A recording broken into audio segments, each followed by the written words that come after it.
বন্ধুরা, একটা জিনিস খেয়াল করেছো? আমরা যখন আগে থেকে কোনো কিছু ঘুরতে যাওয়ার প্ল্যান করি, সেটা কিন্তু মাঝে মধ্যে সাকসেসফুল হয় না। কিন্তু আমরা যদি হঠাৎ করে কোনো প্ল্যান করি কোথাও ঘুরতে যাওয়ার, তাহলে কিন্তু সেটা কিন্তু সাকসেসফুল হয়। তো সেই রকমই হয়েছিল আজকে আমাদের সাথে। তো আজকে আমাদের পিএইচসিতে ট্রেনিং ছিল, তো সেটা আমরা কমপ্লিট করে চলে গিয়েছিলাম বন্দাপানি নামে একটা জায়গায়। তো আমরা টোটো ভাড়া করে নিয়ে এসেছিলাম, 1 ঘন্টা সময় নিয়েছিলাম ছবি তোলার জন্য, একটু ঘোরার জন্য, ভিউটাকে এনজয় করার জন্য। তো আশেপাশে দেখতেই পাচ্ছ তোমরা, রাস্তাটা একদম পুরো ফাঁকা। আর জায়গাটা এত সুন্দর, আজকে মেঘলা আকাশ জন্য পাহাড়টা ঠিকঠাক করে বোঝা যাচ্ছে না, বাট সেখানকার ভিউটা অন্য টাইমে খুব ভালো আসে।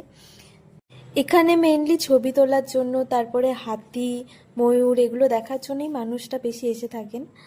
তো তারপরে আমরা সেখানে কিছু খাবার ক্যারি করে নিয়ে এসেছিলাম। তো ফার্স্টেই মাজা খেয়ে নিয়েছিলাম, তারপরে আমরা ফটোশ্যুট করে নিচ্ছিলাম। তো বাড়ির উদ্দেশ্যে রওনা হব যখন, তখন দেখছি হালকা হালকা করে বৃষ্টি পড়ছে। তারপরে বাধ্য হয়ে আমি তো আমার ব্যাগ থেকে ছাতাটা বের করতে বাধ্যই হলাম কিছুটা।